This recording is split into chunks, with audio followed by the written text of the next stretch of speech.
So I'm going to begin by prayer, all right? This is a prayer to St. John Vianney, who is the patron of all parish priests.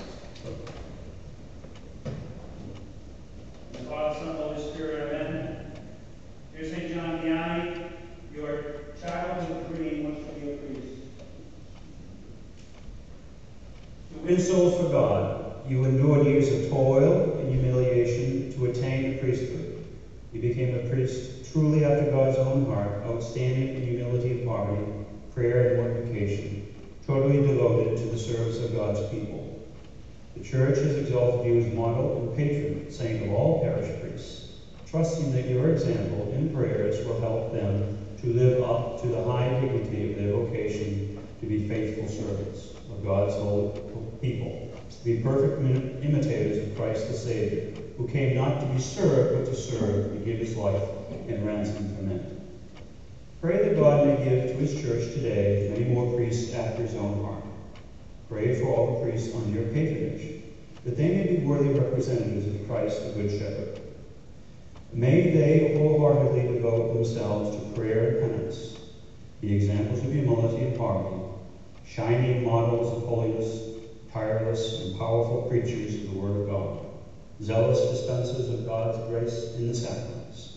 May their loving devotion to Jesus in the Eucharist and to Mary, his mother, be the twin foundations of fruitfulness for their ministry. Amen. In the Father, Son, and Holy Spirit. Amen. So, what I want to progress.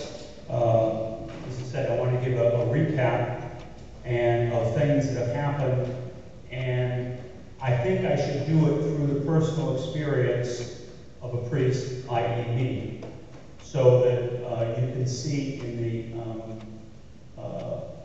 the life of my experience the sort of things that have happened and how things work, how the Church in the United States and the world, certainly certain parts of it, got to this position.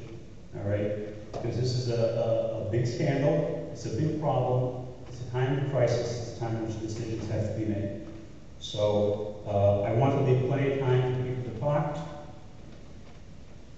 but I think I should begin by talking about my own experience of applying to the seminary, going to the seminary, what I experienced there, my participation in the clergy of the Archdiocese, what sort of things that I knew when I was a seminarian and as a priest, how I experienced what was going on in the Archdiocese prior to the great clergy abuse crisis in 2001 to 2002, and then subsequently what has happened and what the situation is today.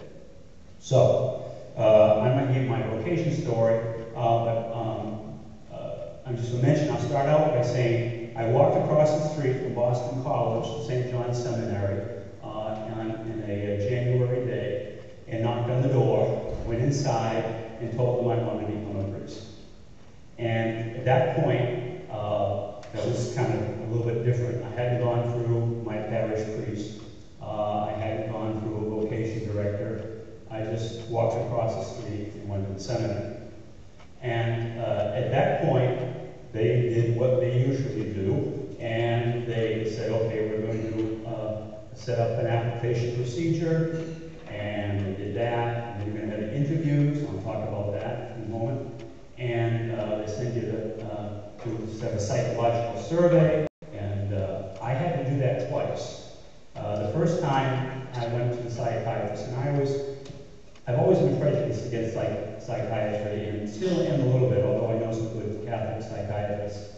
And I went to my first interview with the psychiatrist. The doctor had two eyes going different ways, and I didn't know which one to look at. And that was rather disconcerting, but that's true. And so after the first interview, they sent me to another psychiatrist. And apparently I passed. And then they interviewed me. And so I went into the interview rather naive.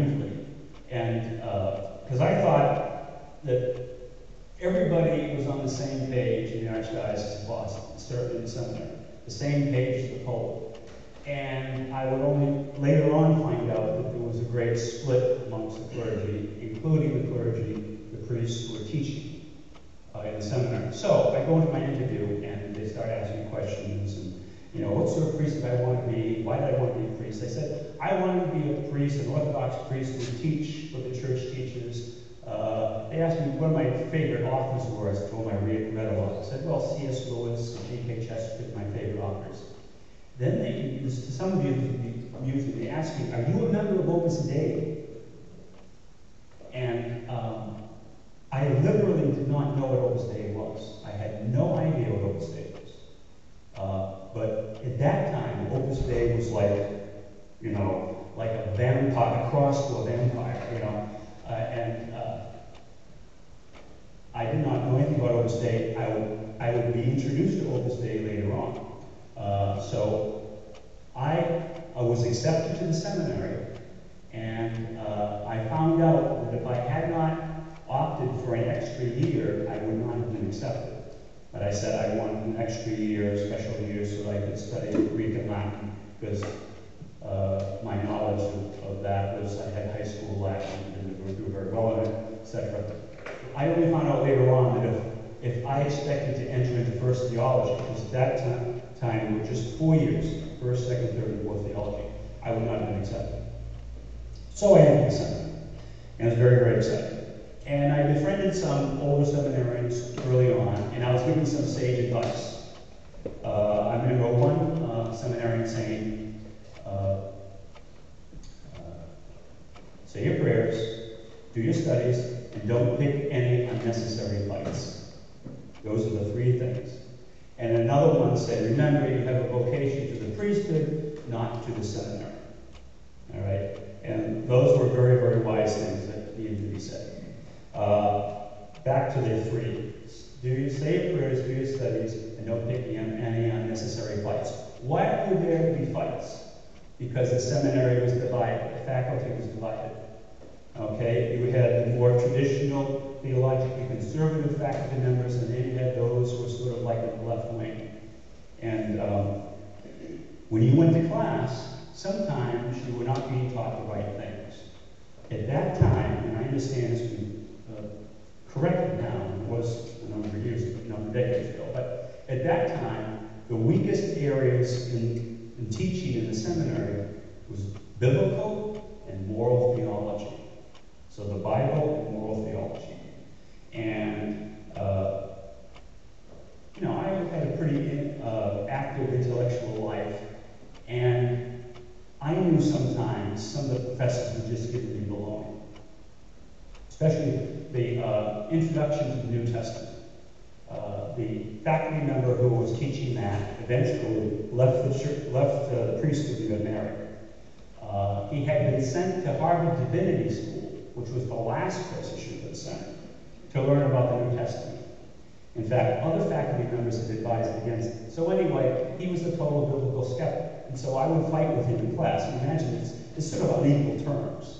I'm just a first-year seminarian, and he's a faculty member. But I would object to what he was saying. I'd do it respectfully, but I'd bring up arguments, etc., etc. I'd point to papal documents, etc., etc.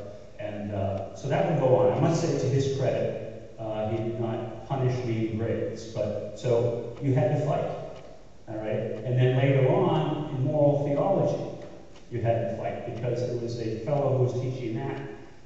Who was basically dissented from the church's teaching, and the way in which he treated certain documents from the Holy See was very disrespectful. And so I had an ongoing battle with him. I wasn't the only one. My classmate, Fernando, who Monsignor Felices, he was here a year or two ago, did a parish mission, you might remember. Well, he was so incensed one day, I think this was in third or fourth theology, I forget what we did in moral theology, that he actually walked out of the room.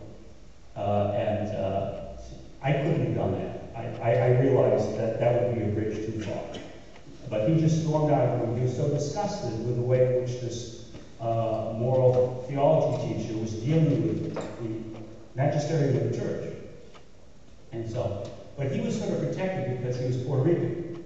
And they weren't going to expel one of the only minorities they had in the seminary. So he was sort of protected. If I had walked out, I would have been expelled. They would have put my luggage on the sidewalk that next morning. So now, so that was the main struggle in the seminary, from my point of view, was this split and dissension from the teaching of the church. Now, people naturally think, well, what was the life like in the seminary? Well, you know, there were good points and bad points, and sometimes the church would do some strange things. But as far as the moral life of the seminary, you know, there was nothing exceptional to it. The devotional life was a problem because there was one theology professor who would question you if they saw you praying the rosary. In fact, my friend Fernando, Monsignor Felices, was questioned about Mariolatry because he prayed the rosary so much.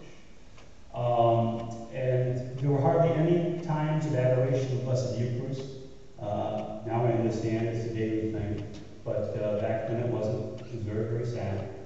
You might say, well, what about the moral life in the seminary?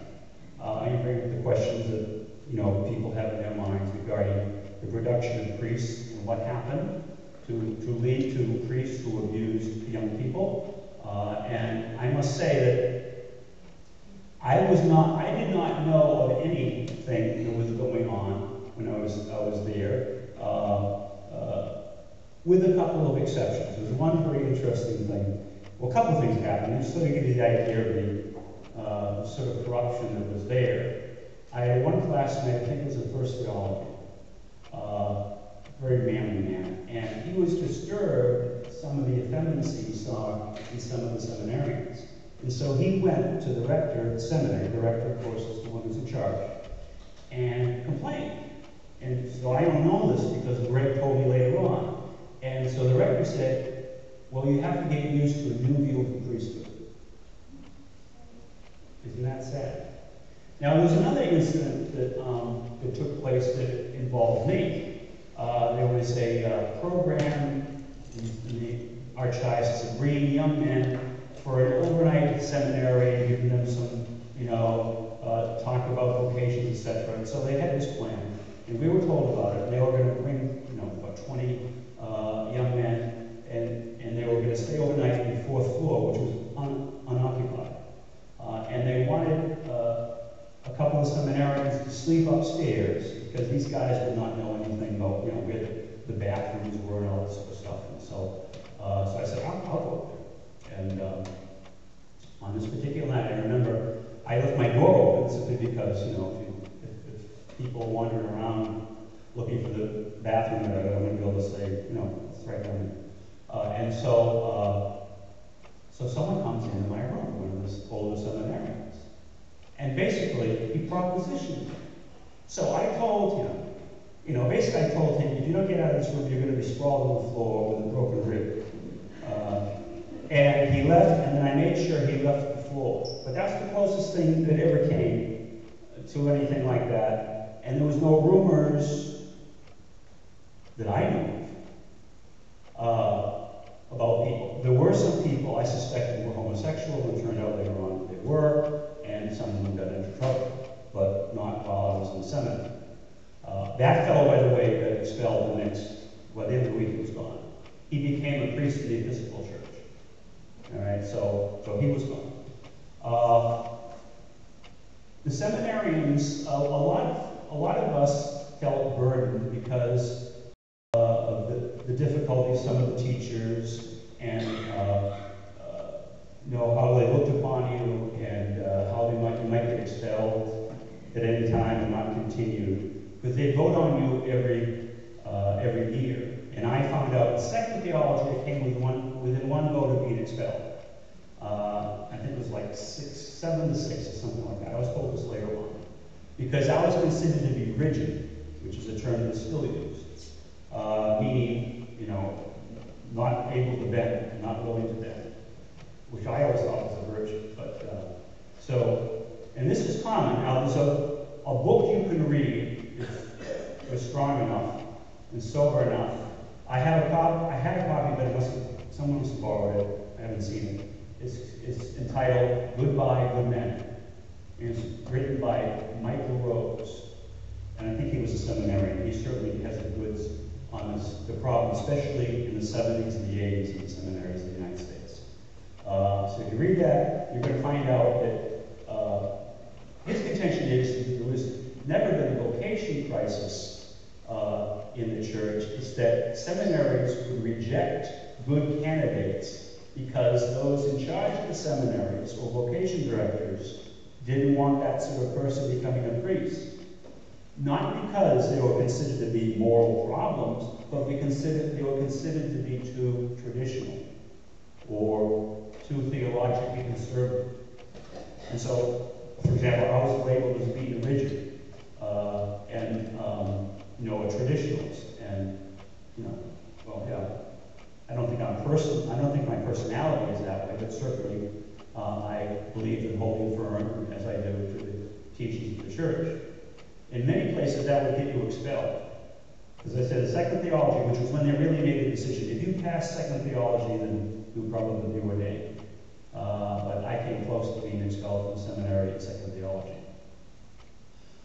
Seminarians would get together from time to time because some good priests would put together programs and would gather us together. That is from across the country. And some of the people here know of the great priest, Father Sal Ferrigno. All right, he's God rest his soul. But some of you know him. He was heaven sent. He was a refuge for me. He became my spiritual director, and he organized something called the Seminar for Seminarians, down at this retreat house that some of you have been to Conference Center, Arnold Hall in Pembroke.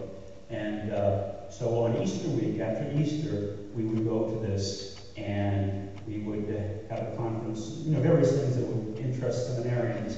And we had a chance to, be amongst those who shared, our point of view, and it would be helpful. But Father Sal would always say, stop complaining.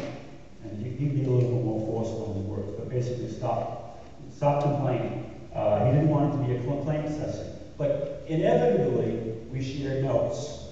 And it was known, it was reputed by the generality of seminarians that there were some places which were very bad. St. John's was considered to be sort of mediocre. But a couple of places were named gay palaces. One was in Boynton Beach in Florida. Another was known as St. Mary's in Baltimore. And they were considered, not because it was known about immorality, but they were just, very, very insubstantial places. And there were a couple of seminaries considered to be the best, which was Dunwoody in New York and St. Charles Borromeo in Philadelphia, and also St. Mary's in Emmitsburg. So there are two St. Mary's in Maryland. St. Mary's in Baltimore and St. Mary's in Emmitsburg was good. And so, when we got together in these seminars, which sometimes they were pretty large. There was one that was 75, which was an awful lot. Young men from all over the country would come, and I got to know a lot of priests, and I still know them, after 35 years, because of these seeds of relationships that were started back then. So there were places we could go, and we would get help and be supported. And there were faculty members in the seminary who were very, very helpful. One of my reverends for me was Bishop Edivane, who was a great man, and there were some others. So anyway, eventually I got myself ordained. But let me talk about, progressing here, let me talk about my deacon year. Because that's where I first confronted the clergy abuse, without knowing it at the time, rather directly. I was at, my deacon year, I was at St. Anne's in Mattapan. No, St. Angela in Mattapan. And the program at that time was that the summer before, you were your deacon parish, even though you weren't a deacon. You wouldn't be ordained until February. So that summer before, I was at St. Andrew's in Mattapan, and a newly ordained priest, Father Joseph Coleman, was there, and then the pastor, who was an old Irishman, who was a great, great guy. And I remember one particular day that it was a summer day, it was after lunch, or something, I think mid-afternoon, and I was in the hallway downstairs with the pastor, and there was some rumbling going on upstairs and some giggling, and I remember him saying, I told Father Coleman not to bring kids upstairs. All right? And then that summer also, he asked this newly ordained priest, asked me if I wanted to go to a movie. He was bringing some kids to a movie. Did I want to go along? What's the movie? Well, it's Beastmaster. I'm not sure if you've ever heard of Beastmaster, but it basically is one of these movies where this very muscular guy in very scanty clothes is like I think nowadays you call him a superhero. And I thought that was so strange, and I said, do you really think this is an appropriate movie to take kids to? And he said, don't you question what I'm doing.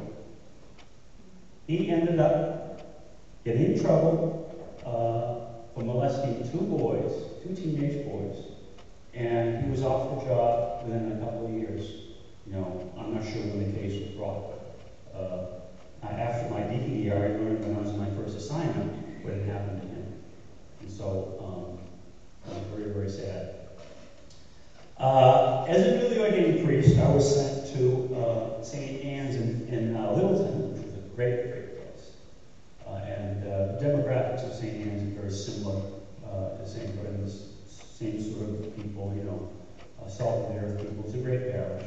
And they had a great pastor who was also an Episcopal vicar. His name was Father Thomas Hudgens. And Father Hudgens was a classmate of Father Gil Martin, who was my predecessor here. In fact, Father Hudgens would talk about, you know, these other priests, including Gil Martin. He talked about Father Gil Martin and Oliver. You know, it was a great generation of priests.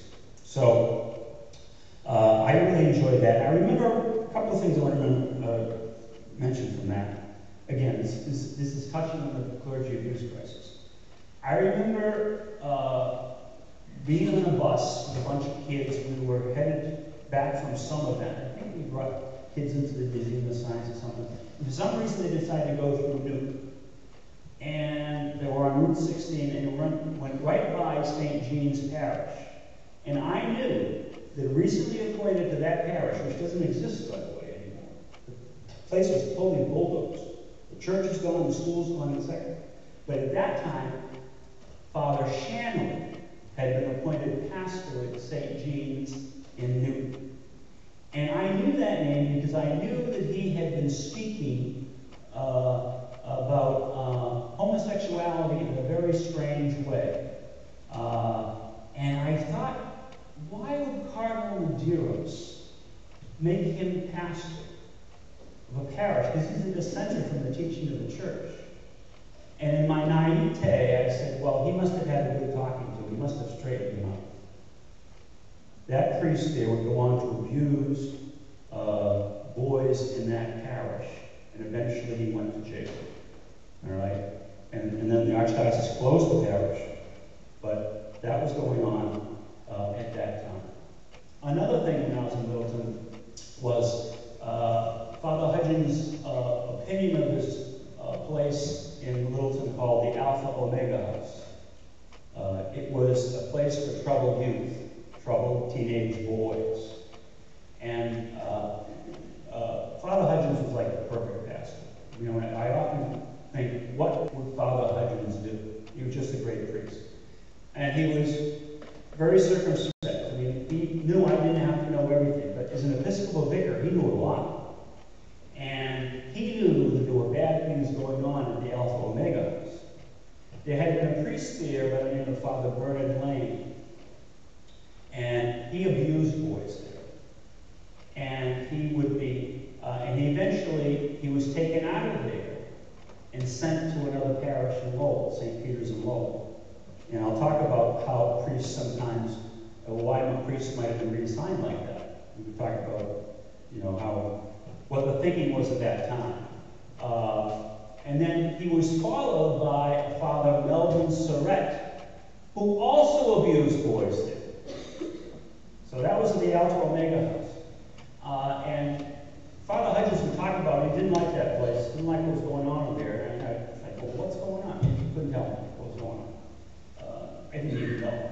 But I know that he turned those priests in, and he worked with Bishop Darcy, who was a good fellow, who had been a seminary spiritual director, and then he became a regional bishop.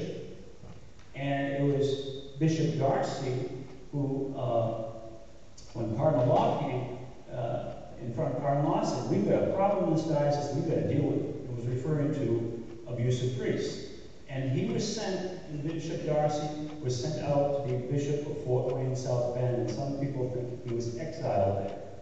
Although you don't usually exile someone by making them an ordinary, which means the head of the diocese. But anyway. So there was concern early on, we're talking about the early 1980s, about what was the condition of the archdiocese and the abuse problem. And if only then Cardinal Law had done something, then things would have been quite different from what happened. He came in and found out that there was a big problem with a whole number of priests who had accusations.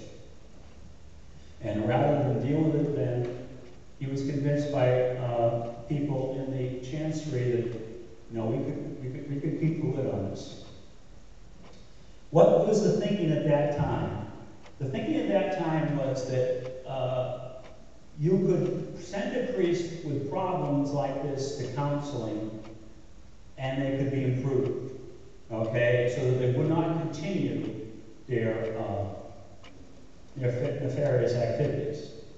And the accusations that were made against the priests of the Archdiocese or throughout the country would be a far range of things, from boundary problems to really serious sexual assault and everything in between.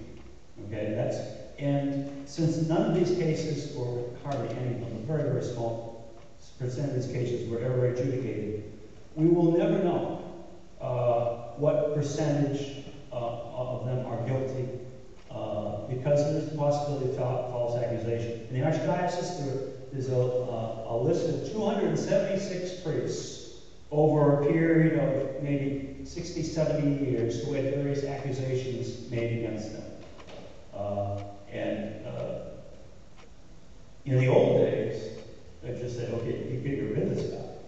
But the thinking was, the modern thinking, everybody wants to be modern, was that you could send someone for counseling and they could straighten them out. Okay? And so that's why they would take a priest who had a problem, send him away, he'd come back, reassign him, and he'd do it again.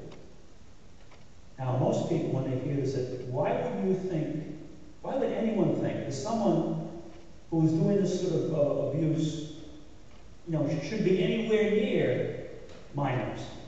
And that's what I would think. But this was the modern thinking. And this was general throughout the Church in the United States. And this is why, when these investigations are done, you're going to find time and time again, this was what was done, even though it seems crazy. And I think there was a lack of real concern about the victims. It doesn't make any sense. I'll give you an example of how deep sometimes the corruption got. There was a priest, Monsignor, in the chancery, Father Monsignor Fred Ryan. He was the vice chancellor of the Archdiocese under Cardinal Medeiros and under Cardinal Law. A very, very powerful man. He was, and extremely well respected, but he lived a double life. He was, for a time, before he became vice chancellor, he was chaplain at Catholic Memorial. He was the resident chaplain at Catholic Memorial High School. And it's there where he would start abusing boys there. And he was a blackmailer. He would go into the locker rooms. He liked student athletes, and he would take pictures of them while they were half clothed or unclothed, and he'd keep those pictures. And in some cases, eventually got in trouble, of course, eventually went to court, and eventually he was convicted, and he was defrocked. I'm not sure where he's living now, but he was a blackmailer, and he forced one young guy who was a hockey player, who for a while was a professional hockey player, to keep him in touch with him, because he was going to expose these photographs that he had of him. Okay, that's how sick this guy was. This is also why he was very effective in Chancery. He could get priests to take any assignment, okay, because he had the files on him. And he blackmailed them. So they don't know, I don't want to go there. Well, of course, there's only work with a few priests, but it's amazing. He'd say, well, there's this file here. What do you think? So this guy who was an abuser was at one of the central places of power in the archdiocese. Okay? And sometimes he would see that those who were like him would be reassigned. He would not be a voice of saying, we got to get this guy out of circulation. So that's Monsignor Fred Ryan. And when you get someone like that in a diocese, then obviously there's not going to be any energy behind the idea of getting rid of these bad actors. But you can see how they can be protected. So, as you know, 16, 17 years ago, 2001, 2002, there was a revelation of all this filth in the Archdiocese of Boston, especially from the Globe and Boston Globe, and it all blew up, and we were treated to pictures and stories on priests almost every day for quite a while, and it was a total shock to most priests. It was a shock to me, what was going on, and it was obviously a terrible thing. And this was enough, and there had been other instances in other dioceses, to sort of cause a panic amongst the bishops in the United States. And so they realized that they had to do something. And so they got together in Dallas, Texas, and produced something called the Dallas Charter. And the Dallas Charter was, one of the primary formers of the Dallas Charter was Cardinal McCarrick. The Dallas Charter was to install a policy of zero tolerance for any of this abuse. And we talked about abuse of children, even though it was really about teenage boys. There have been some children. There have been some true child abuse, some true pedophilia, but the real crisis is abuse of boys, homosexual abuse of boys. And so they formed this policy, zero tolerance. They basically went to Rome and told the Pope, we want to just forget about canon law. Well, they had been forgetting about canon law for decades. If they had paid attention to canon law, when these abuse cases came up, they would have tried them in canonical court, defrocked them, and that would have been salutary to everybody. But no, they didn't do that. So they wanted to, again, ignore canon law and have these administrative procedures approved so that they could just, when there's a credible accusation made against the priest, just take the priest out of the ministry and that's it. Called zero tolerance. Originally, the Dallas Charter was to apply to all clerics, including bishops, but then it was amended so it only applied to priests and deacons, and it did not apply to the bishops. So they went to Rome, and St. John Paul II was skeptical. Now, he's been criticized for this, but you have to understand that he came from a different clerical background. He came from a persecuted church. Okay? In Poland, you did not become a priest to have, a cover, perhaps, to your homosexuality, whereas it has been accused of some people in the United States did. When you became a priest in Poland, you became a target of the government. And everybody knew that. So Poland was, obviously under the Nazis, the church was persecuted, and then under the communists, for many decades, the church was persecuted. This is the culture that the Pope came from. And the persecuting communist government would also often use the accusations, moral accusations against priests, as one of their tools. And so, when the American bishops went to Rome and said, we've got this crisis going on, he immediately assumed, well, this is just the secular world attacking the church. He had to be convinced that this was real. This is what was really going on. Because you have a different priestly culture when the church is persecuted than when the church is not persecuted. This was also true in Ireland. Now, the Irish church has lost great amounts of influence and respect. But why was Ireland for so long so Catholic and so proudly Catholic? Because the priests stuck by the people, first of all, during the persecutions, the penal laws. You know, just as in England, you could, if you were a priest found, like in the 1600s, found in Ireland, you could be killed just for being a priest. And so the priest had great the respect of the people because they stuck by their people. Then, under the penal laws, you were a priest and you were persecuted. And then during the famine, the priests stayed with the people, they cared for the people, they died with the people during the famine. So that's why in Ireland there was such tremendous respect for the priesthood. But then again, the persecution ended, and things became easy. And in an easy culture, if you are not striving for holiness, then there can be problems. That's what happened in Ireland. That's why the Irish church became corrupt, just like the American church became corrupt, because it was so easy. And there was not a lot of striving for holiness. So, at what point are we? Okay, so they come up with the Dallas Charter, and I remember talking to Bishop Edevane about this years ago. He said it was very, very sad when they left, because the bishops knew when they went back to their diocese, they were going to have to basically defrock a bunch of their priests, even, who had credible accusations. There would never be any day in court, okay? A chance to see whether the accusations are true or not. There was just usually in every diocese a couple of priests and maybe some lay people, and if they thought the accusations were credible, that would be enough.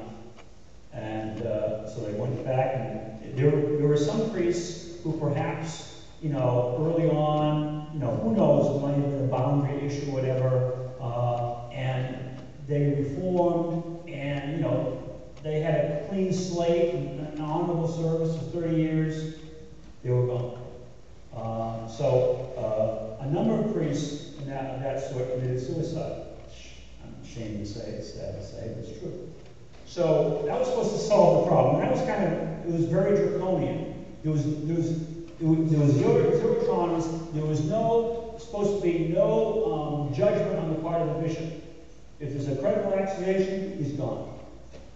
And that's the regime we're under now. But it did not apply to the bishops. They might also have felt bad when they left because they knew they were being hypocritical. Because the very standards that they would hold everybody else to, they would not hold themselves to. And if you go back, you Google the Dallas Charter, look for videos. Who's going to show up talking about the Dallas Charter? He was the face of the Dallas Charter to a lot of Americans. And he was a total hypocrite. Okay? And the Dallas Charter had to do with minors. It had nothing to do with the mistreatment of adults who were under your authority. Now, let's get back for a moment to that whole thing of seminary and young priests. Remember me, almost got expelled in second theology. You feel called to be a priest. Okay? And that's your goal. You're called, you feel as I did. These people have power over you. You hope they're virtuous men. They're supposed to be virtuous men. What if they're not virtuous? What if they have some evil in them? As in the case of Cardinal McCarrick, ex-Cardinal McCarrick, and undoubtedly others. It's not even possible that he's the only one. So, well, you're conflicted, right? You want to be a priest. This person has the power to make you a priest, or the power to end your seeking the priesthood. Well, unfortunately, you can be forced to do things. This is what happened. This is how evil the machinations of this man and others like him were like. And so if you did read some of those stories from the New York Times, you saw the evil things that he did. And it was known by a lot of people. If you want to try something, you can go to, on your computer, go to videos and put in Bishop, what is the first name? Lopes, Bishop Lopes. Okay, I think it's Stephen Lopes. And a short video will come up about him talking about this very issue. He's one of the youngest bishops in the United States. And in this snippet, it's only 41 seconds, he said, this is paraphrasing, he hates it when bishops come and say they had no idea. He said, they knew. He said, when he was in the seminary, now he went to seminary two places. He went to seminary in California and then in Rome. And he said, McCarrick would come to the seminary. I'm not sure which one he's talking about. And he said, we knew about him. So when this bishop is only like 40 years old, he said, we knew about him. So whether it be in California or in Rome, they knew about McCarrick. Okay? And so a lot of the bishops knew. It may not have been actionable knowledge, but they knew in some way. And it has been known for decades, especially the East Coast, especially in New Jersey and New York, because he's a priest in New York, and he was bishop two places in New Jersey before he became Archbishop of Washington. In Archbishop Vigano's letter, he talks about the knowledge that people had of McCarrick and how he made, in 2006, I believe, he said, he sent a letter to Rome about McCarrick. And he basically says in his testimony that the information was intercepted in Rome and was not allowed to get to the Pope, which was Benedict XVI. So anyhow, so we have the Dallas Charter. Oh, and the next thing that happened in 2004 was the John Jay Report. So the bishops of the United States, the USCCB, the United States Conference of Catholic Bishops, employed the John Jay Center, Center for Law, or whatever, to do the study. And so they made, the bishops of the United States, 195 dioceses, made their archives available to these people. And they're the ones who came out with findings. 4% of the clergy in the United States were abusers, i.e. they were accused of something, according to these archives. And the victims, 80% of the victims were teenage boys. So that's the information came from the study that was ordered and paid for by the United States bishops. Okay, that study is just a point. This revelations from Pennsylvania and the other revelations that are coming, it's all old news. That's not to dismiss those who were hurt, but it's all the stuff in Pennsylvania was in the John Jay Report. So what you're going to see in the next few, probably years, you're going to see a regurgitation of this information. Unless there were archives that were not opened up to the John Jay people. It's just a repeat of what already happened. Okay, so they're going to do an investigation now in New York, and in New Jersey, and Missouri, and probably, because, people will make political hay about it, probably the federal government but this will be all old information. Unless they can find something that was not given to the John Jay people. As I said, there were 200 dioceses in the United States, and 195 dioceses gave their archives over to the John Jay people for them to do their study. So what we're going to hear in the next few years is simply regurgitated information that has always already been in the John Jay study. They perhaps might find more about bishops who covered things up, perhaps. I'm not sure about that. But as far as the numbers of those who were abused or accusations were made about abuse and the number of priests involved, that's just going to be repeated information from what was already happened. And what is true about the zero tolerance policy is that, you know, there are very, very few cases since 2002. And you'll notice that when they come out with these reports. Because the draconian, policy did seem to do its work, except amongst the bishops. And so that's where we are now. Because of the Cardinal McCarrick thing, his scandalous life, finally there was an accusation made by a minor to the Archdiocese of New York, and so they reported it to the police, and they got it in the news, and that's why McCarrick ended up being having sanctions reimposed on him. Pope Benedict had imposed, there's no question that he imposed sanctions privately on McCarrick. He was supposed to move out of the seminary. He loved living in the seminary. He was supposed to not say public mass, etc., and to live a life of prayer and penance. But when he flouted a lot of those things, and of course, Pope Benedict was an old man, and he felt as though there was a lot of people weren't doing what he told them to do. One of the things that Pope Benedict did was to have a study done of corruption in the church in Rome. And he appointed a couple of cardinals that he respected, and they produced a 300-page dossier and gave it to His Holiness about corruption in Rome.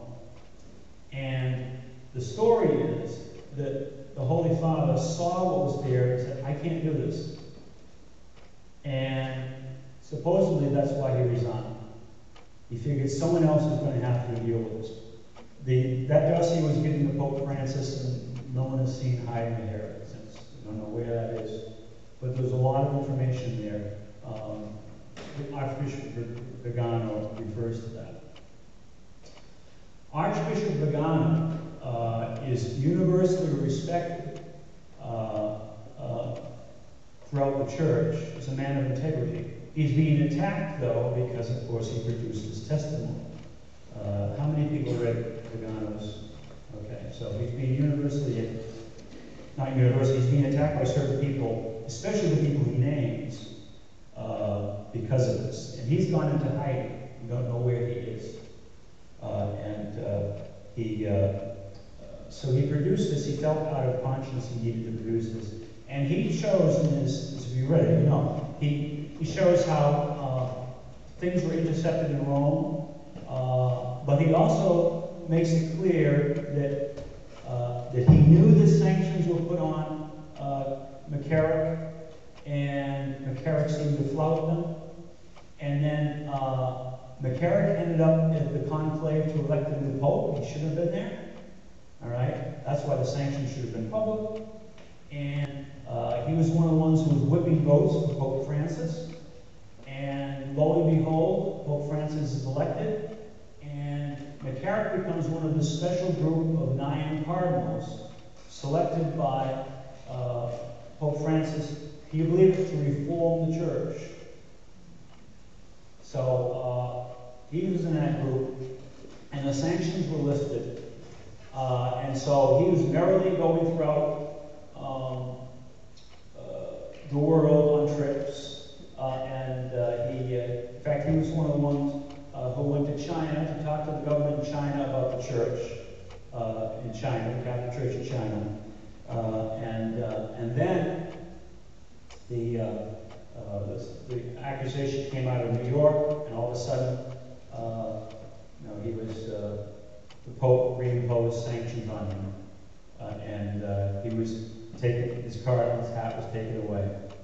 These very same things that Pope Benedict had imposed upon him were reimposed by Pope Francis because of what had happened. So that's how we ended up with a situation that is so discussed so many people. The question now is, who knew and when did they know? And along with the revelations in Pennsylvania, which no matter how hurtful they are, that's information that's already in the John Jay report. Now the crisis point has been reached, and bishops are coming on one side or another. They're basically affirming that Pagano is someone who needs to be listened to, or some of them are attacking him. But the real, of course, question is, are what he says true? And time and again, bishops are saying he's a man of integrity. His charge d'affaires, who was with the nuncio in Washington, D.C., the French priest, and he's mentioned in Pagano's report, he said that what is he's saying is true. He also cryptically put in Facebook, if you find me chopped up in a river, weighted with concrete, I didn't commit suicide. So Archbishop Pagano is gone. We don't know where he's gone. He feels as though he's in danger. Another interesting thing about him, he was in charge for a while of the physical governance of the Vatican City-State, which was supposed to be it was in debt, like $10 million in debt. He found $50+ million. So once he was there, all of a sudden they were in surplus. They were no longer in debt. He found money that was hidden, and he angered a lot of people. And it's thought that that's why he was sent to the United States as nuncio to the United States. He was being banished from Rome because he had uncovered corruption within the Vatican City-State.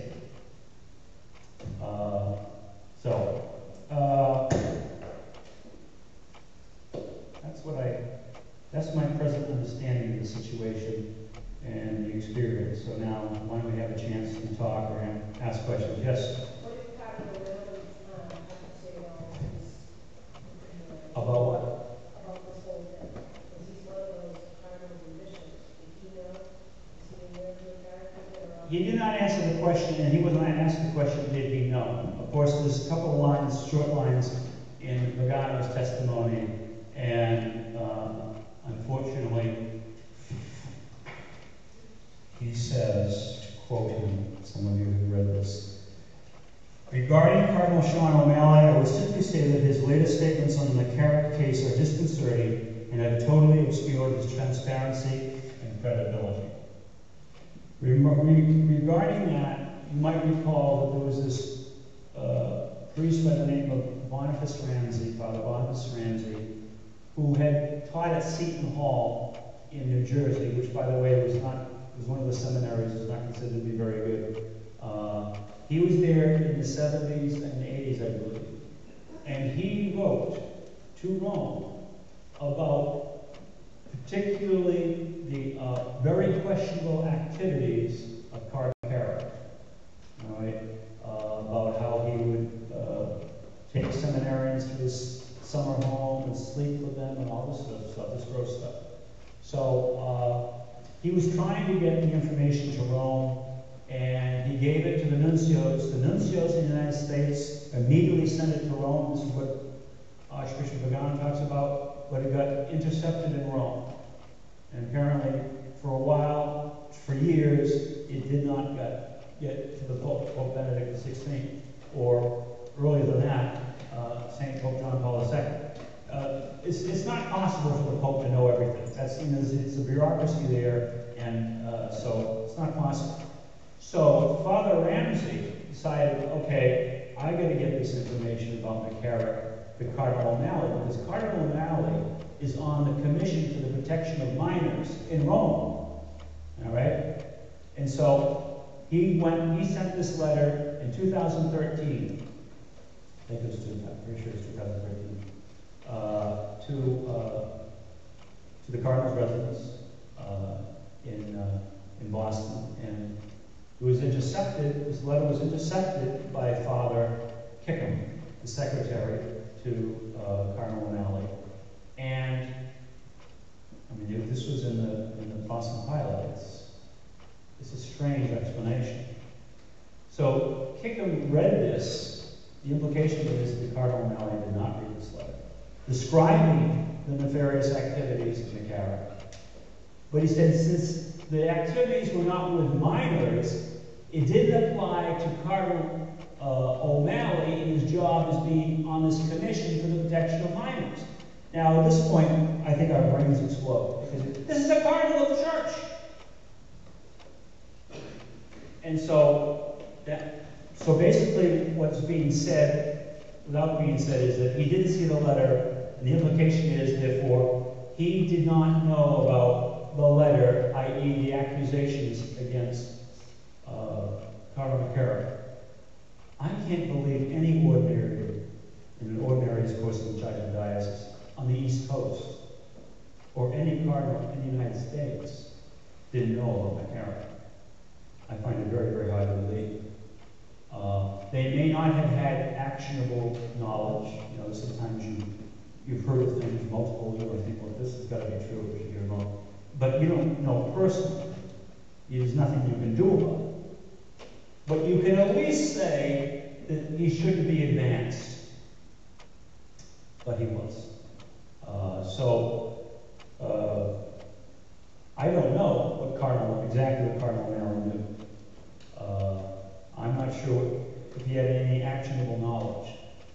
But certainly it's kind of lame to say that this man who was doing these evil things with men and seminarians under his power, that shouldn't be brought up to the Pope. Simply because the victims were minors. It's kind of, supposedly this is what the decision the secretary made. And so supposedly the cardinal saw the letter. Now at the priest meeting, there was one priest that stood up and was very critical of Cardinal O'Malley and his explanation, throwing Father Kickham under the bus. Father Kickham spoke up and said, I insisted that be written that way, so that people will see what I did. And most priests recognize that Father Kickham would fall on a sword for Cardinal O'Malley. So that was the status of that priest meeting. No one asked the cardinal, aside from the letter, did he know about McCarrick? And I don't think anyone wanted to personally embarrass him in front of all these priests. I was asked, I was the first, as I mentioned, I got up first to talk once everybody was talking to us officially had stopped, and I talked about the resignation of bishops and priests and all this sort of thing. Later on, a lot of priests came up to me and thanked me for what I said, but one priest said, how come you didn't mention the Gano's letter? I said, because I didn't want to personally embarrass the cardinal at that point. But he knew what everybody was thinking. I mean, it's like the elephant in the room, or the elephant inside.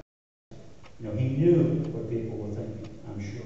But that question is not asked directly. It's kind of difficult to ask your ordinary, did you know? Especially since everybody knows he did. That's part of the problem. Yes, exactly correct. We're talking about the elephant in the room, so whether O'Malley knows or not, we all just, be obedient to trust our children with them, our young boys that are interested in seminary. I, as a mother, personally don't want my child getting near a seminary. He doesn't have the integrity to answer the question. Well, I don't think that's really related to the seminary. The seminary has had a couple of problems found out that the rector who was sent on sabbatical, they won't be back, he was spending down the savings in the seminary. Huh? Mulroney, he's a forced degrees. And in fact, Father Fiorello told me that. I did not know that. Father Fiorello. But he told me that that was the problem, the seminary. And that, but I don't, the problems that were at St. John's when I was there are not at St. John's anymore. But there were some difficulties there. And one of them was that the rector was spending money in all sorts of places. You know, run out of funds eventually. So he had to be removed. But there is going to be a study of the seminary. But I don't think the sort of problems that were seen in the 60s and the 70s and 80s are at St. John's. I have confidence in it as an institution, even though I would now say I have confidence in the former rector. Yes, all right. Well, the discussion is basically concerning the corruption of the bishops and the cardinals. What about the silent mafia within the diocese of each state here? Are they being investigated and trying to get cleaned up? Because they are still the structure of the corruption. Well, Cardinal DiNardo, who is the head of the USCCB, has asked the Pope for a visitation, and there's been no response from the Holy Father on that. I think there has to be there is going to be an independent investigation, and it's going to be done by the state and the federal government. That's what's going to be done. Because the bishops had 16 years to clean things up after 2002 and the Dallas Charter, and they haven't done it. And so, who's going to trust? I mean, we should, but who's going to trust the visitation from Rome? Because not everybody is a virtuous actor in Rome. So that's the problem. And what they're really afraid of is the federal government getting involved, because in using the RICO laws against the church. And that could lead directly to Rome. And of course, the federal government has no power in Rome, but the point is that if they get all the archives, the various archdioceses and dioceses in the United States, and put two and two together, and have a pattern of conspiracy, if they find that, and in many places they will, then it reflects directly on Rome, because you'll see the connection in some of the things that Archbishop Pagano puts in his testimony. You'll see how attempts are made to clear this up or that up, and all of a sudden there's a blockage that takes place, as happened under Benedict XVI, because certain cardinals that are mentioned in his testimony, they just stop things. And locally, you can understand how this Monsignor Fred Ryan would be in a position to protect bad actors if he wanted to, because a lot of decisions were made by him. His advice was very, very important. He himself was an abuser. So, there's, in Archbishop Pagano likens sometimes these networks to the mafia. And was the law of omerta? What's the law of omerta? Silence, isn't it? Silence, yeah. And there was some priest recently on relevant radio who just the other day said, the church is like a family, and sometimes you don't talk about certain things. That's the last thing we have to conclude now. You know, there has to be full transparency. They talk about it, but it has to be real. I don't know.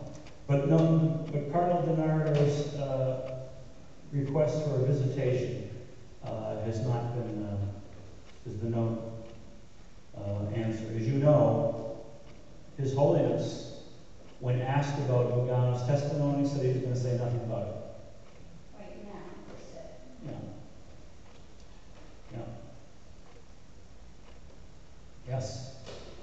I don't know a lot about the John Jay report, but was it made available to the authorities? Were there a lot Yeah, you of... can Google it like everything else. You can read the whole thing.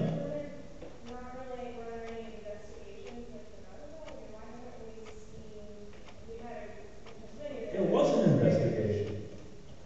in terms of, I guess like what I mean is, why weren't there charges brought? Wasn't there more action taken on it?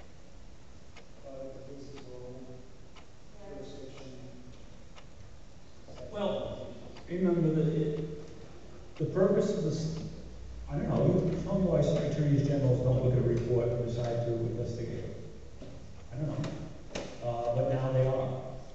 And they're going to be using some of the same information that was given to the John Jay people. But the purpose of the study was for people to see the extent of the problem. So the bishops, again, wanted to seek transparency. That's why they had the study done.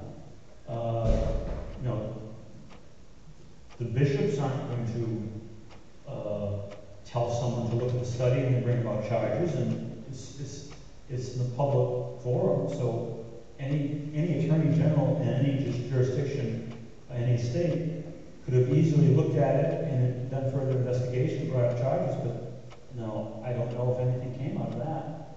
It's still there. If there is some sort of, I imagine now that New York and New Jersey and Missouri and other places are going to do investigations. I imagine that's one of the things they look at, the John Jay study, and see, look at the footnotes and see what's there, and go on from there. I imagine they would do that, but you know, your guess is as good as mine. Why nothing was done beyond the production of the study. Yes. What is that report that you talked about? Oh, right. What's RICO? Yeah, it was, the RICO laws were put together basically to attack the mafia. Okay, and because, remember, in the mafia, you know, the boss isn't necessarily the hitman. In fact, the mafia, the boss usually isn't the hitman. Other people are hitmen. All right, and so, you know, the boss is like, I can kill that guy. No, nobody told me. So that's, it made it easier to get the mafia. And then later on, the RICO laws were used against pro-lifers. And a lot of pro-lifers ended up in prison. Like locally, Bill, what's his name? Bill Carter ended up for like quite a few months in prison, didn't he? Oh, yeah. He suffered an awful lot. He's a real pro-life hero. So the RICO laws were used against the mafia, and we used against the pro-life movement. It was the RICO laws basically that shut down Operation Rescue.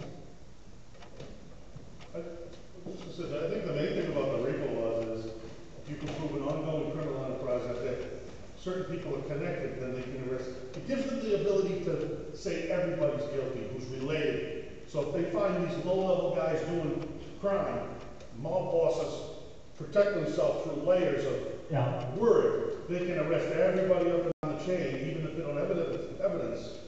The only evidence that there was some kind of collusion. And I think the RICO thing allows them to arrest a lot more people that are involved than just the people they have definite proof. Yeah. I think that's correct in our way. Yes.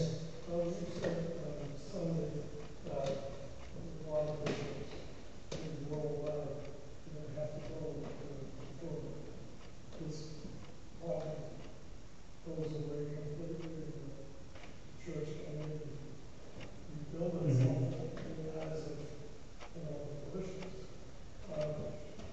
Is the problem that there are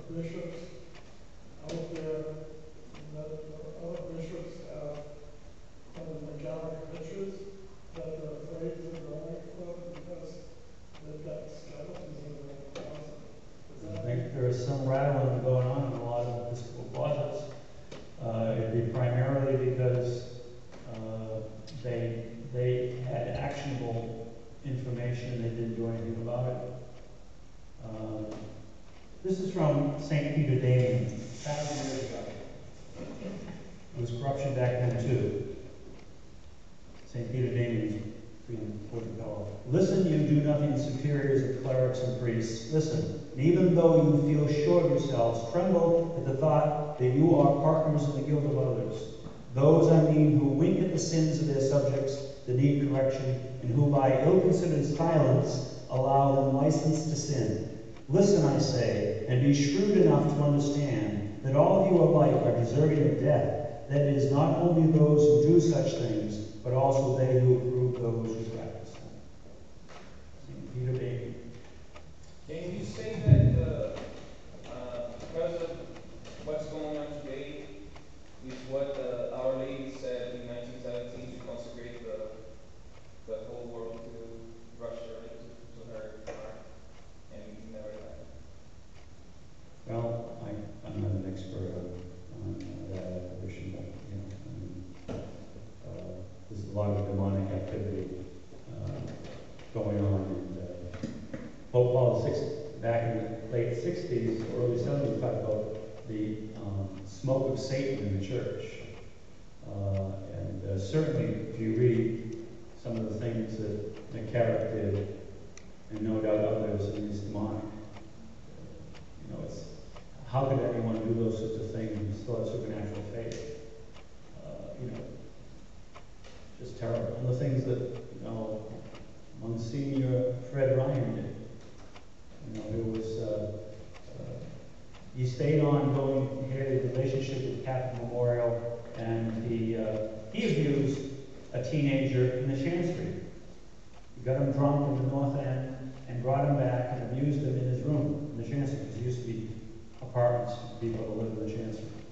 I mean, that's so someone who's supposed to be a spiritual father is doing that, and it's this, you know, and someone, there was an exorcist who recently, I read an article, he mentioned that this is demonic because you're attacking the icon of the people of God. A child is an icon of the people of God, because we're children of God. And so when you attack a child, it's like you're attacking the entire church and the people of God. And for a priest to do that is particularly evil. So, very, very bad. And it might be with all that prophecy. Yes? So what can we laity do, or what would you suggest? Writing letters or encouraging people to help? Well, in our diocesan newspaper, a couple of weeks ago, there was a editorial written by a couple in Brookline called Revolt of the Faithful. And they referred to Professor Janet Smith, as did Archbishop Pagano, about the importance of the people of God to put pressure on the bishops.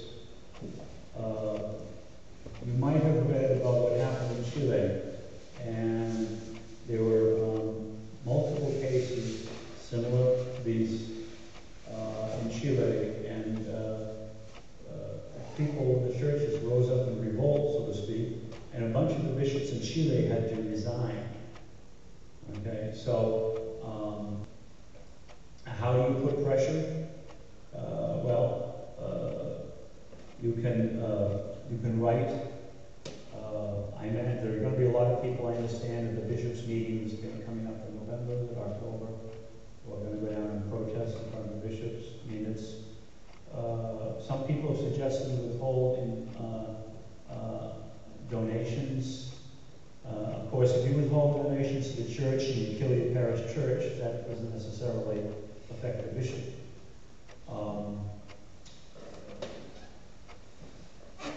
This is part of the problem we have. There's no mechanism, easy mechanism to remove your bishop. There's no mechanism. You know, I mean, there are. You can bring charges before canon law, but really, in canon law, if there's, direct, provable, maladministration, etc. But it's very, very difficult to do. So obviously, it's there's spiritual warfare involved in this. And some demons you only can cast out by prayer and fasting. But it's difficult if they stick in their heels. Like Cardinal World has called for a season of healing. The deacon, who's the main man of the cathedral there in Washington, said that he will no longer serve the cardinal and called upon him to resign. These bishops are people too, and they have feelings, etc. And that's why I should pray for the cardinal, because I know he's feeling the pressure. Nobody likes the situations like this, but he's under an awful lot of pressure. You can see the priest meeting. But when the shepherds aren't shepherding well, that's a real problem. Read Prophet Zephaniah chapter 34, verses 1 to 11. When the shepherds are shepherding themselves rather than shepherding the sheep, it's a real problem. There's no easy mechanism for this to take place, especially if you don't seem to be getting any help from Rome. No easy mechanism. There's no mechanism. Yes? Mullen, give us some context of the meeting between Cardinal Shaw and the priest, because it seems to me the first question I would have had was, did you know, what about the letter? A legitimate, what was the meeting about? And to me, the first, given the history of the diocese, that would have been my first question. I don't understand about hurting his feelings or embarrassing him. I think he especially should understand. We're in uncharted territory here. And so, what was the purpose of the meeting? The purpose of the meeting was for the cardinal to talk to his priest because he knew his priests were angry. And there were a number of things that were brought up. The Pennsylvania study, the seminary accusations, which I've told you before. I think the majority of them are groundless, but there are some problems with the seminary. One is financial, and also the McCarrick situation. And the fact is that we were all going through this again, and we thought it was all solved. And the older priests had just totally fed up with this, and the younger priests are shell-shocked because they weren't here 12. A lot of them weren't here 12 years ago, or 16 years ago, when this thing originally blew up. So he knew he had to talk to his priests, and as I said, they spent a lot of time talking to us. The cardinal talked about 20 minutes. Then Auxiliary Bishop O'Connell talked for another 20 minutes or so about the seminary study. And then they had one of the pastors talk about, his reflections on the whole thing. So we only had about 21, 22 minutes to speak. So no one mentioned the Vigano letter, but the cardinal made a cryptic reference when he talked about batty leaks. He just ran by it so quickly that I didn't really get what he said. But batty leaks refers to the revelations made about corruption in Rome, financial corruption in Rome, and it's thought that the source of batty leaks was Archbishop Vigano. So, as I said, I was the first one to get up, and I said, this is the sort of crisis that could empty the pews. I said, something has to be done about it. I said, the Dallas Charter is supposed to solve the problem in the United States, but it ends up being this example of the shepherds shepherding themselves, because it did not refer to the bishops. And I said, this problem is only going to be solved if you have multiple resignations of ordinaries, i.e. leaders of dioceses, and cardinals in the United States and in Rome. And there was just total silence after that. I said, thank you. I sat down. Then a priest got up, and some of you heard this before.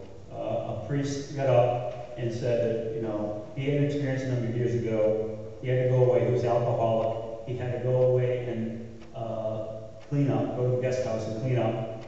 And he had to step aside from his position as being pastor. He said it was humiliating, but ultimately it was better for my life. And he says, maybe the bishop should think about that. So that was a reference to them resigning. And then another priest got up right behind me, and he first criticized the reference to Father Kickham, because he was a friend of Father Kickham. But he also said, you know, I took a promise of obedience to my bishop, you, your eminence, and I will be obedient to you, but the bishops in the United States should make it easier for us to be obedient. And there were some other comments that were made. No one wanted to refer to the Vagana report, but because, I mean, he was, the cardinal was suffering, and you might say, well, some of you might think, well, he deserves to suffer. I don't know if he deserves to suffer. I know that, like most of the bishops, he had to have known something about McCarrick. I just don't know how it would be possible not to. But, you know, he was, I know he's from an adult, he's responsible, but, you know, we have an affection for the cardinal. He's a good man, but I think he has, as we all believe, there's flaws there. But he was under an awful lot of pressure. He was not himself. And I just, you know, I personally did not want to cause him any more pain. I was wondering what others would say. You know, I tend to be a loudmouth, but I learned over the years that I don't have to say everything. The priest would ask me why I didn't bring up the Pagano letter. He didn't mention the Pagano testimony either. But, you know, it's at a couple of points the cardinal was shouting almost, and he never does that. At other points he was very emotional and his voice broke, and he'd say, it's going to be all right. I'm not sure it was very, very convincing to people.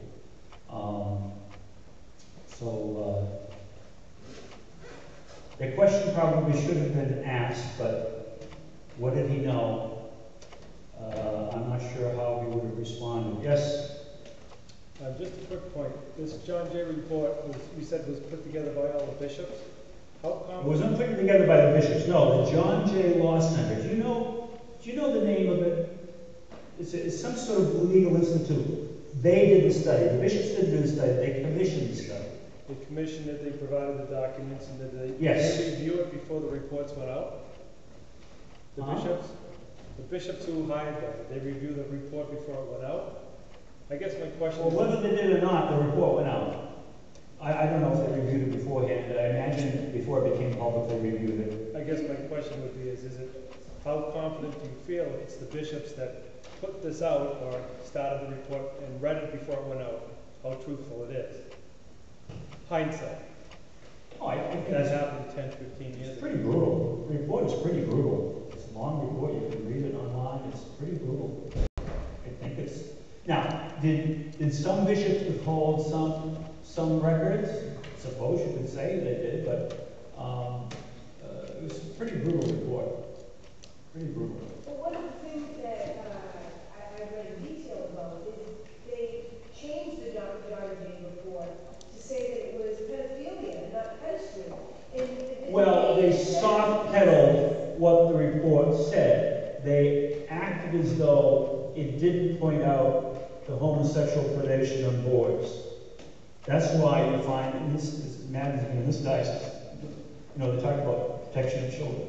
And when you think of children, you're thinking of little kids. These were teenagers. These are post-pubescent boys. The John Jay report makes it very, very clear But notice the response to so many dioceses, like we had these safe environment programs directed against grade school kids. And all these other things we had to do, you know, and so the attention was set on the parish and protecting children in the parish, okay, and the news media, it's to the benefit of the news media, because they're in favor of the gay agenda, to talk about child protection and pedophilia. So you talk about pedophilia all the time. The majority of the cases, the grand majority of the cases, wasn't pedophilia at all. But that's the line. And you know how sometimes the news media is. Or maybe all the time, they've got their particular agenda, and so they fashion the argument for the reporting that way. And inconvenient facts, they'll vary. If there are 35 paragraphs in the story, like in the New York Times, the inconvenient facts would be like the 34th paragraph, which most people don't read. But our own diocese implemented a program that blew the minds of young children that we're supposed to let our kids go to, and it has nothing to do with that. So, once again, we're right at the top, and how are we supposed to trust them? Why should we trust anybody? Why should we give them a gun? Because they're not trustworthy. I mean, once again, it's the elephant in the room, we're not going to talk about it.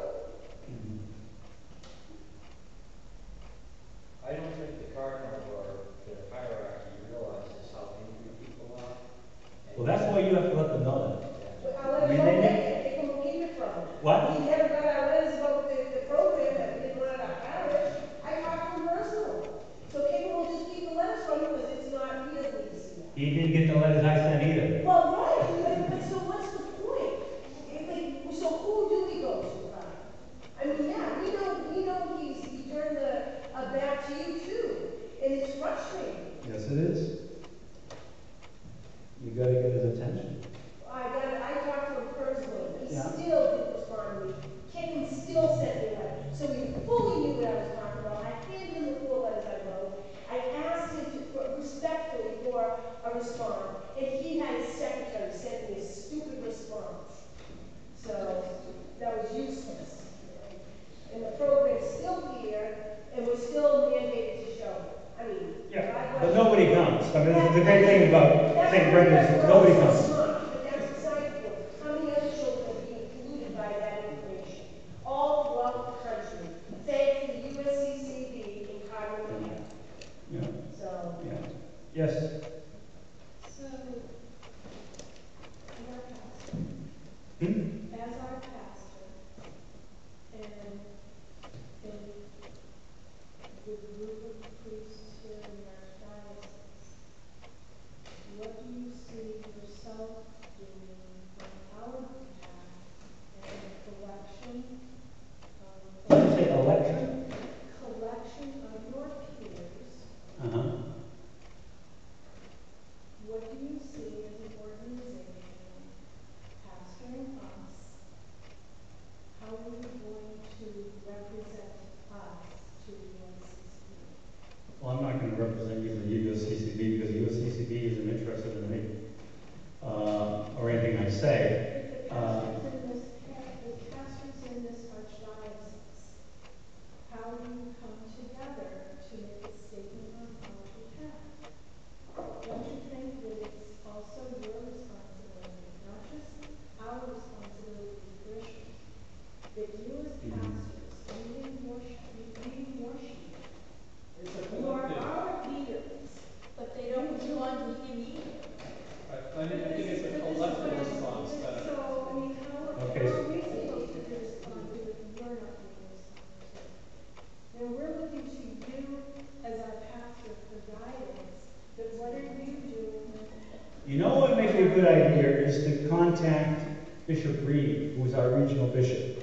He's a good guy, and you know, he doesn't have anyone intercepting letters that are sent to him. And when the auxiliary bishops meet with the cardinal, the auxiliary bishop will say, you know, things are very, very bad here on us, you know. So that would be one way of getting the cardinal's attention through the auxiliary bishops. I have great respect for Bishop Reed. He's going to be here confirming our young people in October, and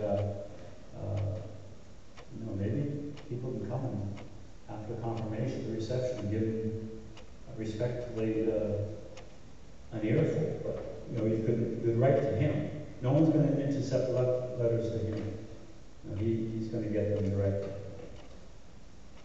It almost sounds like if this were business, and you have a business and you're really having a problem, because everybody in the business had their way of presenting the product to their customers, and they were all just running into each other.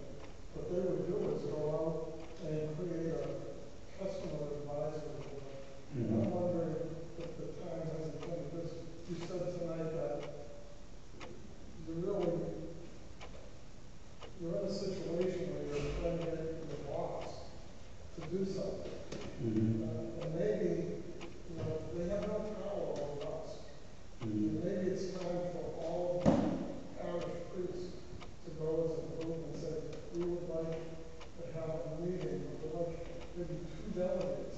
You know the strong people in the parish. And that these bishops and cardinals, you know, maybe we start just in Massachusetts, but we start somewhere, because, you know, So what do you want your cardinal to do? they can tell us what they're going to do. That's my question. They have to answer now to I'm hoping they will. See, we're at the beginning of this, and you know, all sorts of things are happening, all sorts of news. There's something new every day. There's a new bishop who's come out and said this or that. There's you know, various groups who are calling for resignations, and in many ways, just sort of waiting to see what are they finally going to say. I mean, the cardinal has already, our cardinal has already said, the church, you know, we've got to respond to this, and the clock is ticking. You know, he's said that a couple of weeks ago. We don't have much time. So, but I don't know what he thinks is the appropriate response. He talks about, I mean, has been, is it, you know, having the university, including the Holy Father, talking about transparency, I don't know, it's just like to decide what to do, we have to know more, and there has to be, you know, a response from people, from, you know, the cardinal and the other ordinaries, you know, what they do. But there are a lot of bishops who are saying, regarding Carrick, that they knew. Bishops knew. As I said, this young bishop, Bishop Lopez, he said, he's one of the youngest bishops in the United States, and he said in his homily only a couple of days ago, we knew, and they knew. And basically he said, when you have these bishops coming, holding their pectoral cross, saying, we had no idea, he says, I don't accept that. I don't believe it's true. So, you've got to see the truth come out, and I think we're early on in this. I mean, you and I would like to solve this immediately. Probably we'd like to sit down with the cardinal and ask him directly, when did you know, and what did you know? Can we invite him here to get his audience? I mean, well, honestly, I mean, I love that, but he's not coming. I agree with you, but I mean, what is the right path? And I think the frustration that you're hearing, and you expected to hear, is that people are confused about the right path. So when Bishop Reed is here, is that I get that? Yes, Bishop Reed, yeah. Yes, when he's here, do we really want to, on a day of such group of these young kids, talk to him at that point? Or do we want to bring him back for a different conversation at a different point where we can have these pointed discussions that are needed? Because that's the only way we're going to actually get What's this? maybe invite him to one of the Mullen. He's having a meeting with priests tomorrow night, I forget where, for the region, a listening session. So I might go to that. Though, you know, going to these meetings, you know, they say, well, there's Mullen again. really, I don't mean such a loud noise, but I might go there to simply talk about this. Yes. You've had expressed your concerns on our behalf. Is it worth us putting together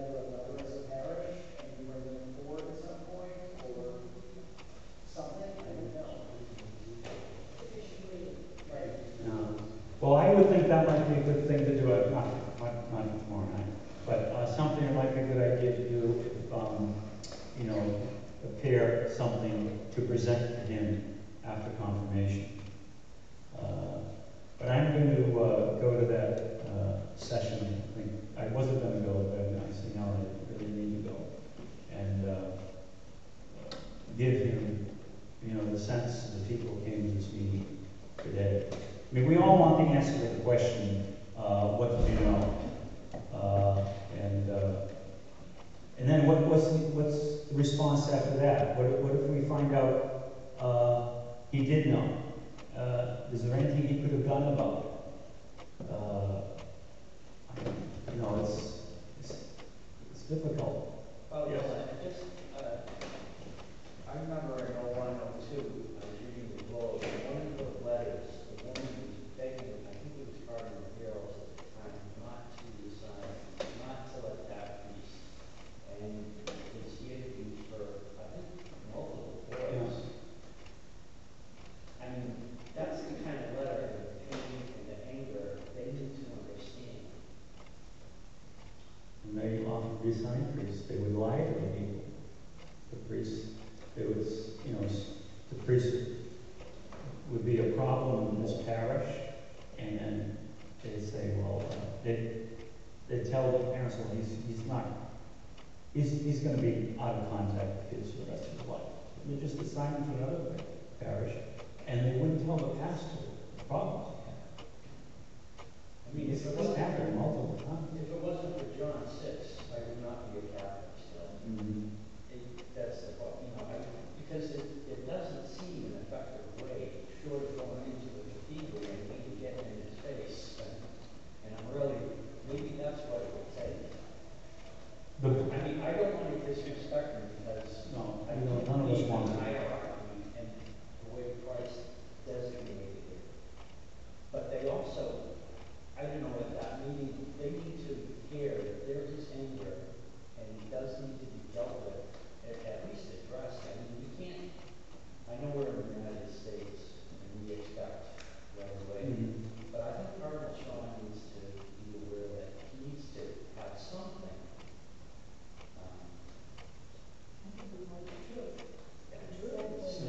Who is the parent these days? Why is he still walking around a free man? Because he should be in jail. He should be in jail. I wonder who knows what's going to happen from this abuse case from New York. But he's supposed to be doing a life of penance. He's not supposed to be doing anything public. That was the sanctions put on him by Pope Francis, which basically replicated what Benedict XVI had done, but privately, but now it's public. Yes? Well, you had mentioned about the Old Testament and the bad shepherds, and this is not new for God's people. No. And it probably won't be the last time either, Mm-hmm. until the Lord returns. That's right. And Bishop Reed, actually, I don't know if anyone else knows this, his kind of immediate response was he was spending 24 hours in adoration Right. and asked anyone else that wanted to come and join him. Yeah. And I know in our humanness we're angry and we don't know and we want to know the answers and who knew what and we want to fix it and change it. And I think it's important for us to remember Bishop Reed's response also, that, Yes. that ultimately God's going to be the one that's going to fix it, not us. Yeah. We're not going to ever fix it. And I think he's going to do quite a job, and it's going to be ugly. Going to be ugly, sorry. Father, wouldn't this be a great opportunity for the bishops and the auxiliary bishops to visit all the parishes within their jurisdiction and have a discussion like this with the shepherd? The shepherd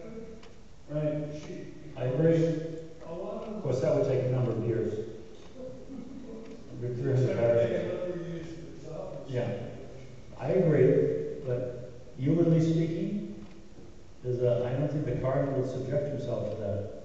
I think he's under a lot of pressure. I know he's under a lot of pressure, and he doesn't like confrontations. He hates confrontations. Very, very, very true about him. He hates confrontations, he's suffering a great deal, especially if it's all the worse if there's any guilt there, and so I don't think that would. Perhaps the regional bishops might do something like that, but I don't think he would. But yes, that would be excellent. That would be a very, very good idea. The church has to solve the problem, get rid of the gunk, and if it's going to ever start to rebuild the confidence of the people. If they don't do that, then we're in a terrible situation. Yes? So can we start a night of adoration? We are next Wednesday, week from tomorrow, for purgation of the church, purification of the church. Is that every Wednesday thing? It's going to be every Wednesday. Yes, Betty. That's what I thought, the Bible should have put into the letter, telling every pastor to have at least 1 hour of adoration a week for this crisis. That's important. Yeah, I agree. Hey, Jack. We as a parish, though, I think that's what we do as Catholics. In Martha's best we can.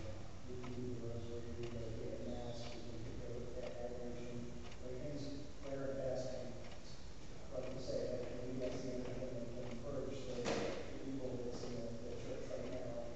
We're called upon to do that as Catholics. Yeah. Yes. And which is the example the bishop previous gave us. Why I think it might be, perhaps it would be a good idea if a group of you want to put together a letter addressing this, and then we could give it to Bishop Reed at the confirmation. That might be a way of going about this. But I am going to go to that meeting tomorrow night, and I'm going to express to him the hurt and the anger over this, and particularly how people do want their question answered. What did the cardinal know about the character? All we want is the truth. Right. That's all we want. Yeah. I think that's what everybody in the Catholic Church in the United States, the Universal Church wants to know the truth. But then you got to decide what you're going to do about the truth. And, yes. All we're hearing about is about the priest, the bishops and all this other stuff, and who's going to tell the truth. But I guess my question is right now we have priests that are pretty much being blamed for all the sexual offenses. We don't hear about, so I guess my point is there's a lot of people that I'm hearing that don't trust priests. Well, there's good priests, no one talks about them. How do we separate the weeds from the good crop? We can get some trust in our parish priests again. I don't know, I don't have an answer, but I think that's an important part. I don't want a priest to walk around with targets on their head every Sunday when they're up there, because most people don't trust the priests. And that's only because of how the media talks about it and everything else. You said that all this stuff happened in the past. So you're telling me from a certain year there's none of this happening, and all the priests are good out there, that we can trust them all? How do we get that trust back in the daily people in the pews with the priests up there on Sundays, that we don't have to feel uncomfortable when a priest does, joins a group or does something or whatever? I think we need to work with the priests in the parishes, with the people in the pews, to get that trust back. Not just, if Cardinal O'Malley said something about truthful or not, is that really going to affect how I'm going to think about when priests come in and who can you trust, who you can't trust? I don't know. We got to get that trust back in your level, I don't want priests like you walking around with targets on the head by other people. I'm a little mixed up, but I'm just saying, how do we get that trust back to just the priest? You said the priests are angry when they talk to the cardinal, and they should be. Yeah. And how do we make it so that someone isn't accusing or angry just because the media says priests are sex offenders in a very blank statement? So you can't trust priests anymore. Well, I don't know what the media is saying because I stopped reading newspapers That's a what long they're time saying, ago. and that's what people are coming to me saying, you can't trust priests anymore. And I don't think that's true because there's a lot of good priests. Now, civilly, this is pretty crazy, but civilly, what they do with sex offenders, they post them up at libraries, they post pictures, Yeah. and they create lists. Why can't The we Boston Globe did that 16 years ago. Well, why can't we get a list of these so-called people that were already accused or proven, so we can cross off to say, okay, these priests are good priests, these priests are bad priests? Well, certainly realize all of those priests are off the job or been laicized. All of them throughout the country. And since They're then, there's gone. been 0 issues since 2002. Well, never say never. I mean, Right, it's- so how do we get that trust level for the priests that are down here and, and The Dallas Charter was very, very good about just sweeping all those priests out of it. There were thousands of priests who ended up being laicized. we gotta get that Well, common. maybe not thousands laicized, but who were taken out of the parish if they were, a lot of the accusations against priests were dead, as in the case of the Pennsylvania thing. But there have been very few accusations since 2002. And of course, there are all these things, the safe environment programs, which I agree are not good. Everyone is quarried. You can talk to Gladys. Every year we have to quarry everybody, as though you might have done something terrible, and I didn't know about it. And so everybody's quarried all the time, and it's a pain in the what. So people may not realize this, but they were all swept away, even though some of them unjustly. I know some priests who were accused unjustly, and they were swept away too. And I've said to a number of people, the local drunk could go in and accuse a priest, and some diocese that would be credible, that would be enough. And the first thing they do is they grab it out of the parish, okay? And you may never get back in the parish because they can't prove, you can't prove a negative, you can't prove necessarily you didn't do something. So if they find it credible, you're gone. Now, people may not understand that you could. I can't control what people read, but this crisis is not about the priest. If people are reading it that way, or if the news media is saying that, then they're not looking at the facts. One of the priests at that meeting said, well, this isn't as bad as 2002, and I said, I disagree with you. I said, this is worse because this is about the bishop. And he said, well, yeah, I understand that.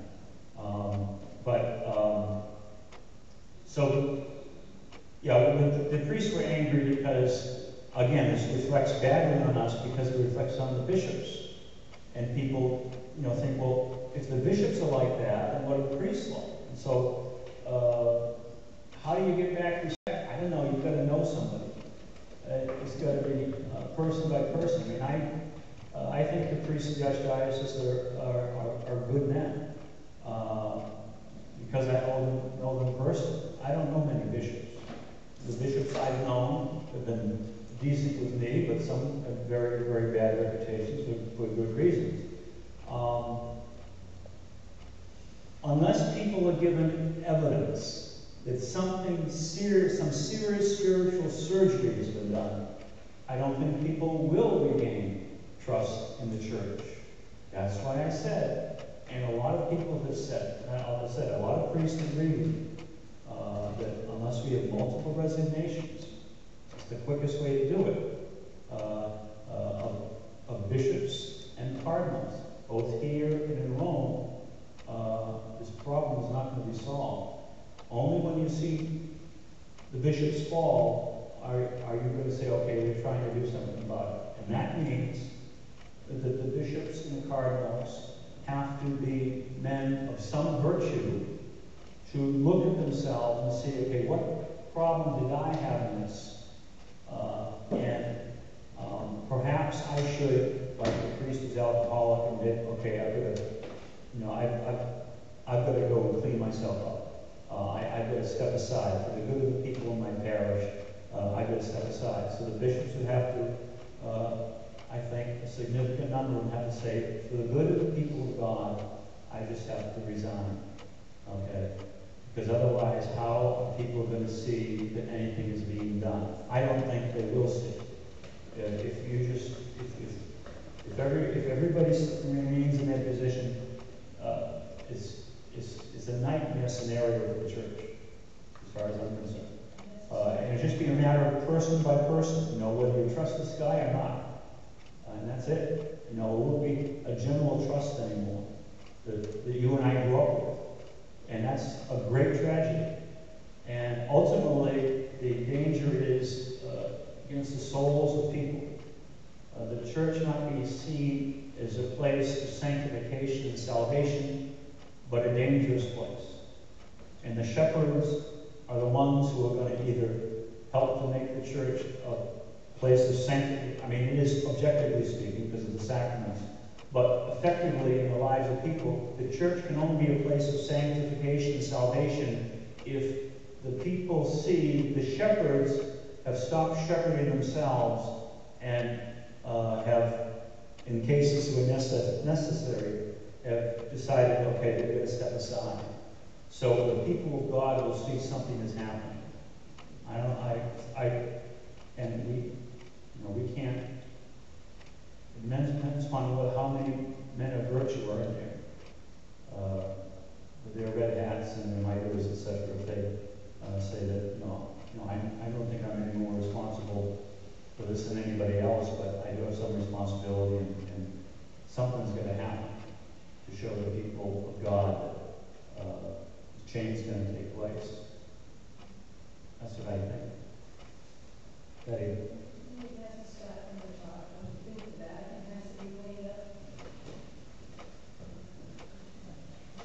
We pray every Mass for the Pope and for our Bishop of Order. We need to continue to pray.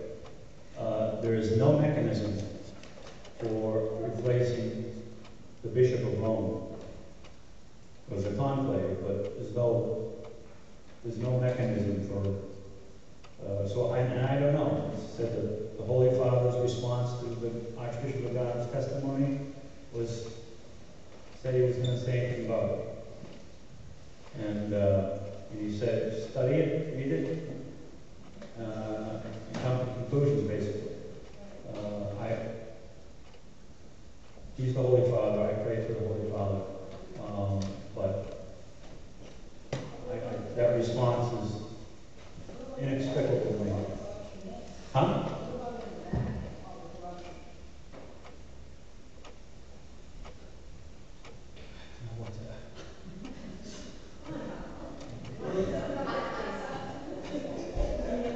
You don't see a red hat on my head, and you never will. I know what I would do if I was there. That was what one of the old popes did centuries ago. He found all this corruption in Rome, and he just sent bishops and monks to the galleys. And they rode the galleys for the rest of their lives. And that was it. But you have to have someone with the will to do that. And so, if you read up, unfortunately, I feel disloyal saying this, but the Pope has a record of lessening penalties against various priests who have abused minors. There are a number of cases where he reduced the penalties, the punishments on such people. His opposition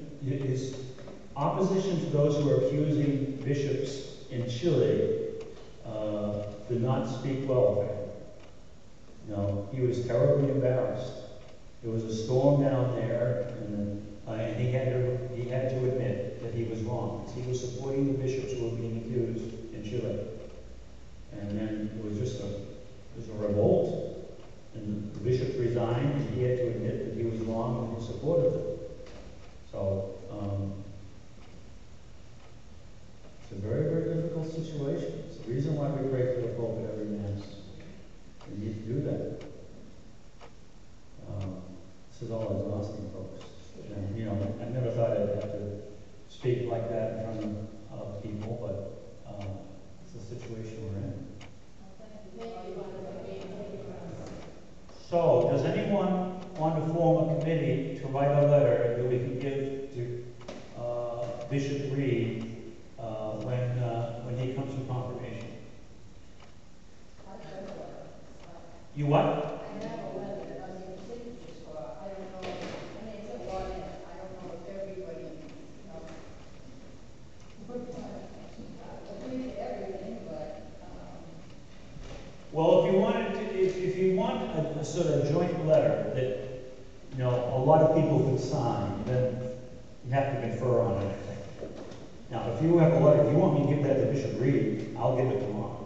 I haven't got enough people. You said, I want to get more.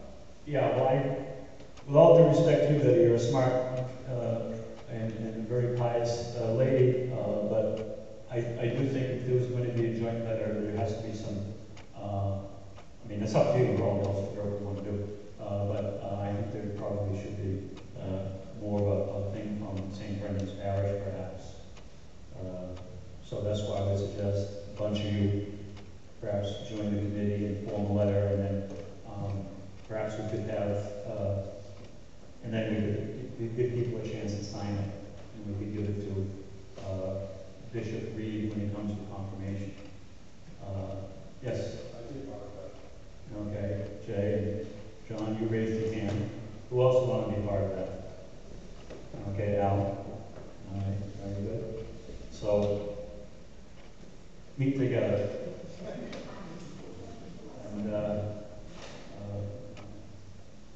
so, what else? I'm sort of exhausted. I think we'll make dinner. Yes? Thank you. I'm glad everyone came. And we have you back, What? we have you back. Thank you. And by the way, to respond to what Mr. Treadle was saying about priests, most priests have testified to the support they've gotten from a lot of people. I mean, I've talked to a lot of priests, and they say that a lot of priests that come up and say, a lot of people come up and say, we got your back. I think well-informed Catholics realize that this time it's about the bishops.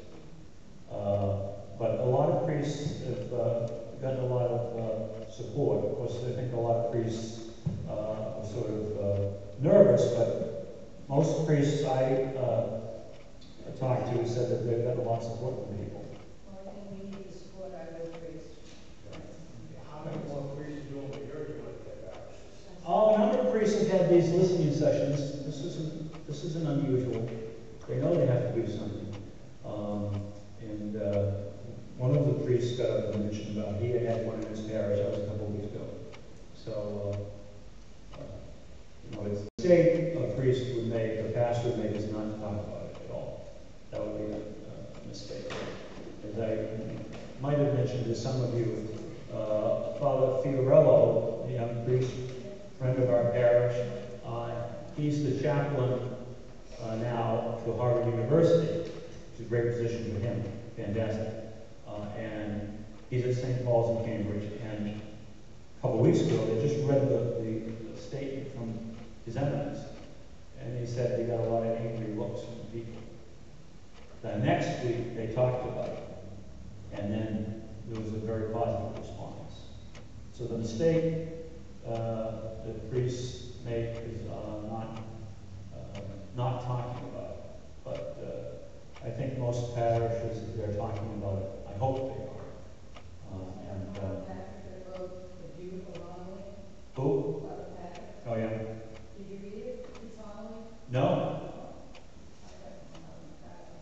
I read it. Somehow I'm not surprised to do that. I'm not surprised because he's a beautiful priest. why don't we end with a prayer, and then those who want to be on that committee, start putting something together. We have a month before confirmation, and I think that what we might do is perhaps have another meeting like this and go over the letter, and then give people a chance to sign it in the parish. People who necessarily maybe didn't come to this meeting but are interested. And so we'll, and we're going to put this, I'm going to have this recording put on a link to this, which will be on YouTube on the parish website, so people can access it. Regardless of Let's say 3 Hail Marys for the purification of the church. Hail Mary, full of grace, the Lord is with thee. Blessed art thou amongst women, and blessed